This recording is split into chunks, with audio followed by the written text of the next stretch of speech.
Bismillah ar-Rahman ar-Rahim. Assalamu alaikum wa rahmatullahi wa barakatuh. This is Brother Gabriel Al Romaani. Welcome to another episode of Real Problems, Real Solutions. The question today is about the female psychology of attraction. How does a female get attracted to a male? And the question comes from males. Men want to understand, how does the brain of the woman work? Now, first and foremost, we have to start by the disclaimer that no two women are necessarily alike, just like no two men. But there are certain patterns that some women fit, meaning there's certain behavior or certain psychology that women will display that is in line with their gender. And the same on the men's side. These are a lot of times general things, and of course specifics can differ from person to person.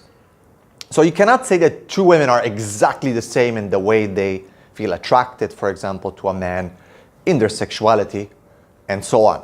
But you can say that, in general, you can find a similar pattern and approach amongst many women. And again, not all the women will fit this category. So what about attraction towards men? What do women look for? Guys want to know. When I gave a lecture about 11 women complaining about their husbands, and it was a hadith of the Prophet ﷺ, you can go back and I will try to link that lecture into the description of this video. So you can see kind of what are women looking at and how do they complain about their husbands. And the Prophet ﷺ explained that. He was talking to Aisha radiallahu anha. And you can learn a lot, and I've elaborated on that in the video. So check it out. But how does a woman look at a man? What is important for her, and how does she display her affection or her attraction towards that man? First and foremost, we have to understand, again, I keep going to this principle that is a ayah from the Quran, وَلَيْسَ الذَّكَرُ كَالْأُنثَى, that the man is not the same as the woman. They're not the same. They're just different in their psychology and their makeup. Do they have things that are common? Yes, they are. They do, but they're not the same. So the woman is a bit more reserved when it comes to just the natural way. She has more haya, more shyness, bashfulness. However, that can change if her fitra or natural disposition is corrupt. And that is a phenomenon that we see today, the corruption of the Muslim female, the Muslimah, in society due to the surrounding factors, stimuli, social media, hypersexualization of society, things that they see, that they witness, and so on. Now, in general, though, the woman is not necessarily going to expose those feelings like men do. Men tend to be a bit more vocal and more physical about their feelings and the way they feel. You can say when it comes to the issue of attraction, men are a bit weaker in terms of controlling themselves. And that is something that we see in some of the Sharia injunctions as well as to why they're allowed a few more things than women would be. And that's not the point of this lesson right now. However, so women are, the way I call it like kind of like the makeup phenomenon. I'm looking for a better term, maybe you guys can help me. But it's kind of like the phenomenon of makeup. There's something behind that is totally different than what you see. Now, I'm not saying hypocrisy, a'udhu billah, or anything that women are hypocrites or anything. Again, remember, I gave a disclaimer. It's not two that are the same. But what I'm talking about is there's something in the back that is not what's in the front. With men, it's more like what you see is what you get, in general, other than the people who are bound on being liars and cheaters and so on. Now, I know some feminists right now might be turning up and down. So if you don't feel comfortable with continuing this video, I do recommend that you stop now and you just basically exit this lecture, because we're going to get a bit more in more detail than this. So if you're a feminist, Muslim feminist, whatever, and you're not comfortable with this, just press thank you, stop and go to another video that you want. But if you want to understand a little bit, then you are welcome to stay.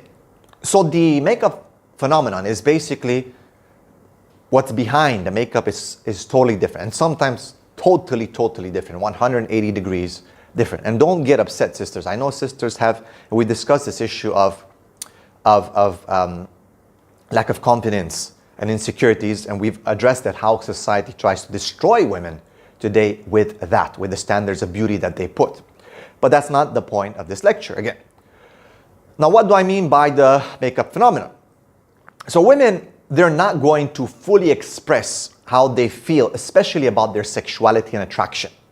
It is something that a lot of them are very comfortable with, even if it's something quite obscure, but they will not let it out. And they will. Even if you look at studies, women always underreport. Even if, look at, for example, studies on sexuality. Usually, there'll be issues of underreporting when it comes to men. Why? Well, scientists have come up with different explanations. It's my theory, is because they have the haya, or the bashfulness. They are shy still, even non-Muslims. There's something there, unless they totally lost their natural disposition. But even non-Muslims, Allah created them, and they have that. The female has that in her. Society is trying to kill that with an objective. That's why I believe women are not so comfortable being very open about what's inside, as opposed to men who, obviously, إِذَا لَمْ تَسْتَحِي فَاصْنَعْ مَا شِئْتَ. If you're not shy, do whatever you want, as the Prophet ﷺ said, right? Because, men don't have, even though there was Sahabas, there were reported men to be shy, like Uthman radiallahu anh, Abu Bakr, and so on. But in general, men are a bit more outgoing. It's just their personality. So women hold back a little bit. Now, how do they see men? Yes, indeed, a woman looks at stability with a man, looks at his personality, while men, in general, the first impression will be the physical appearance. And that's what the Prophet ﷺ said. Islam is not, how can I say? Islam is not about esoteric type of ideas. No, it's about real pragmatic issues. So the Prophet ﷺ said the best woman is, or the best wife is the one that when you look at her, you are pleased. First thing the Prophet ﷺ said, when you look at her, you are pleased. And when you order her, she obeys you. Simple. So, men are usually, they're very influenced visually. They're very stimulated visually. Do women get visually stimulated? Yes. Is that the most important thing? By natural disposition, no. It is an important thing, yes, not the most important thing. So, a woman looks at personality, and that's why, unless the guy is extremely good looking, and this woman's been tormented by culture to really objectify men, and we'll talk about objectification of men, she will not care so much necessarily about his looks. She'll go into the personality, she wants to get to know him. That's why a woman falls in love or gets attracted to a man over a period of time, not right away. While a man, pretty much when he sees the physical appearance of a woman, will get attracted and might even fall for her. So the woman likes stability, likes a man who has a personality, likes a man who offers safety, strength, direction, goals in life.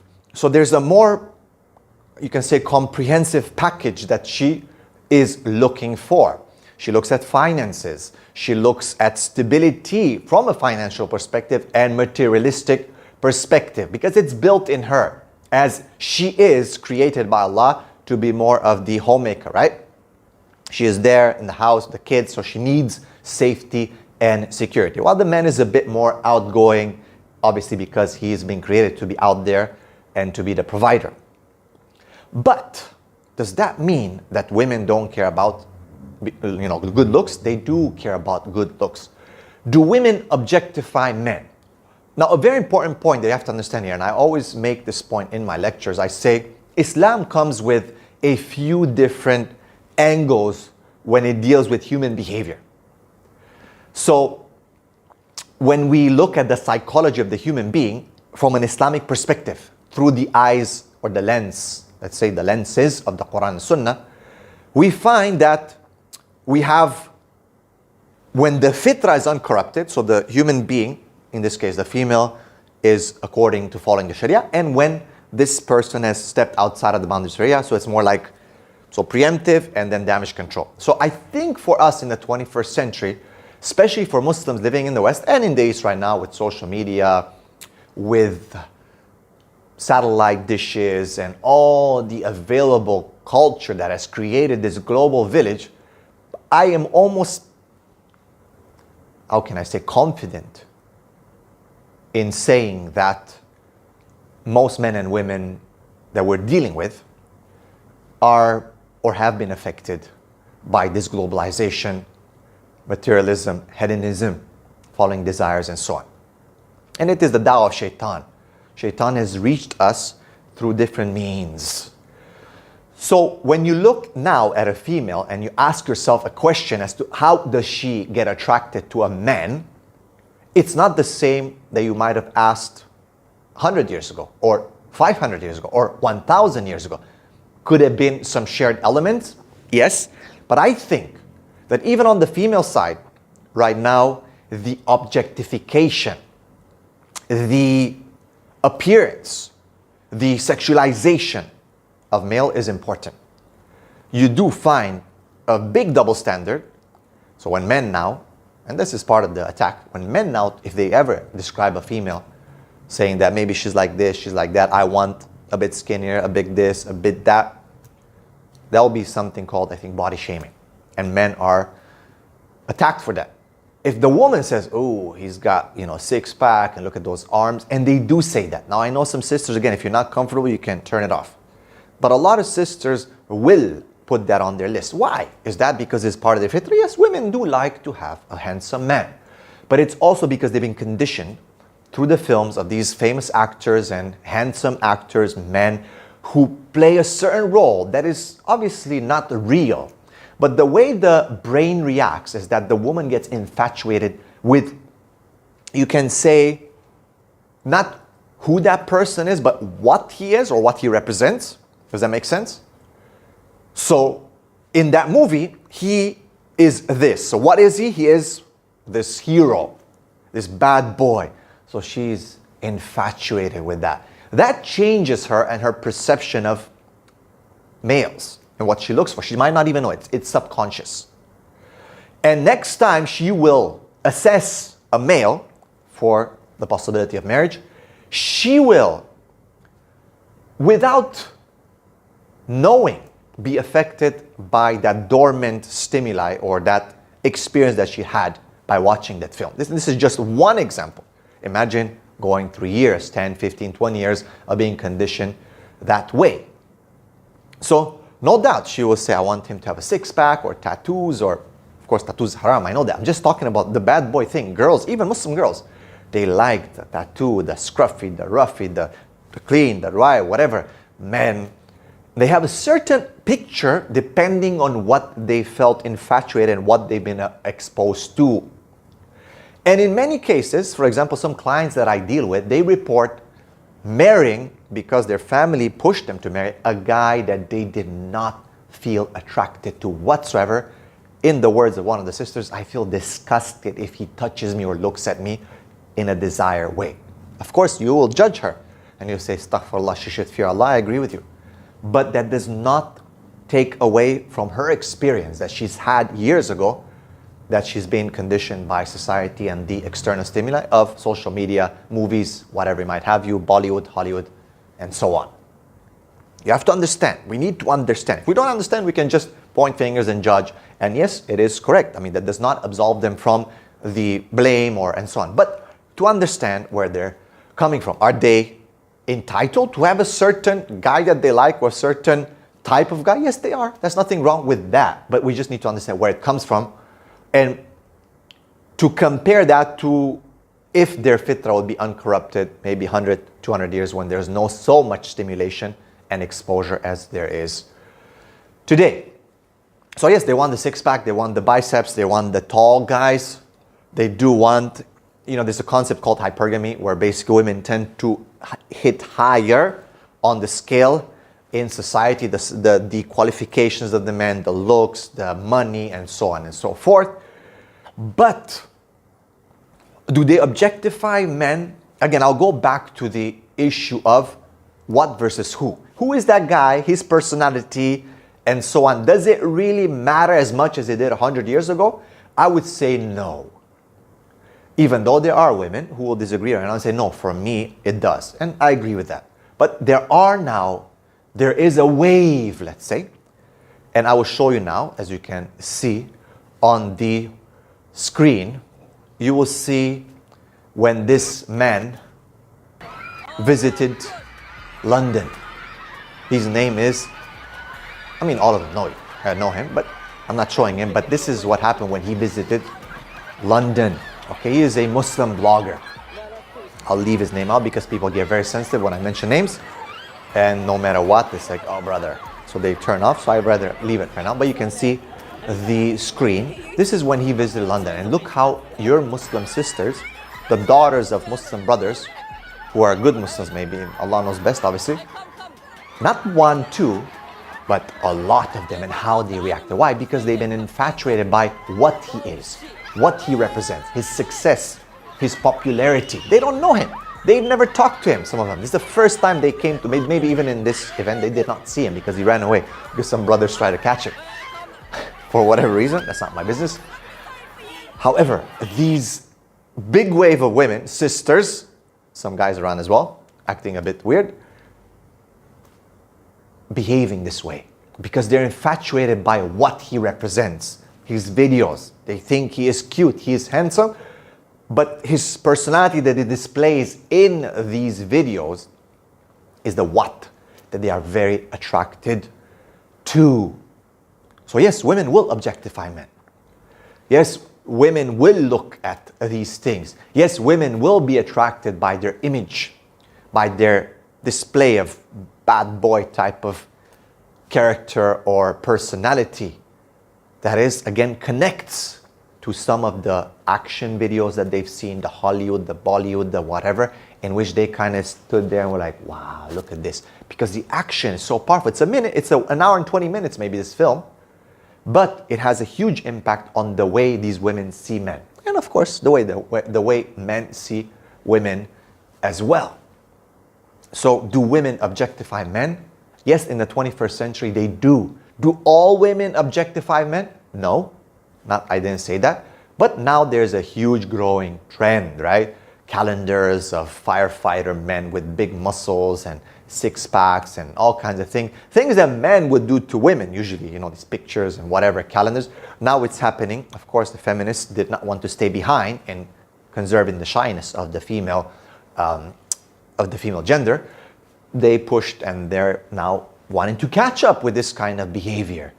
So they do objectify men. There are male strip clubs, i.e. where men are dancing. In the West, it is quite prevalent. The bachelorette party is quite a big thing that happens amongst women. It happens now even amongst Muslim women. I know you'll be upset by this, but this is the reality. So it's changing. Why again?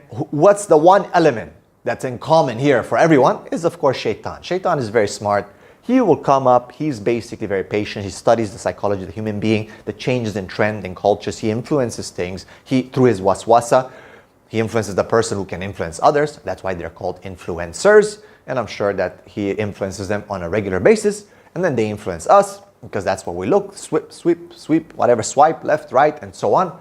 And people change very, very fast. Compare our culture to our parents' culture to our grandparents' culture, to their grandparents' culture. There's been changes. But the most abrupt change has happened now. Now, where things have changed. They're weird. Now, women started raping men as well, starting abusing men. I'm not saying that it's okay for men to do it, but it's something that we didn't see as much in the history, but now it's happening more. Women are becoming more masculine. They're becoming more pushy.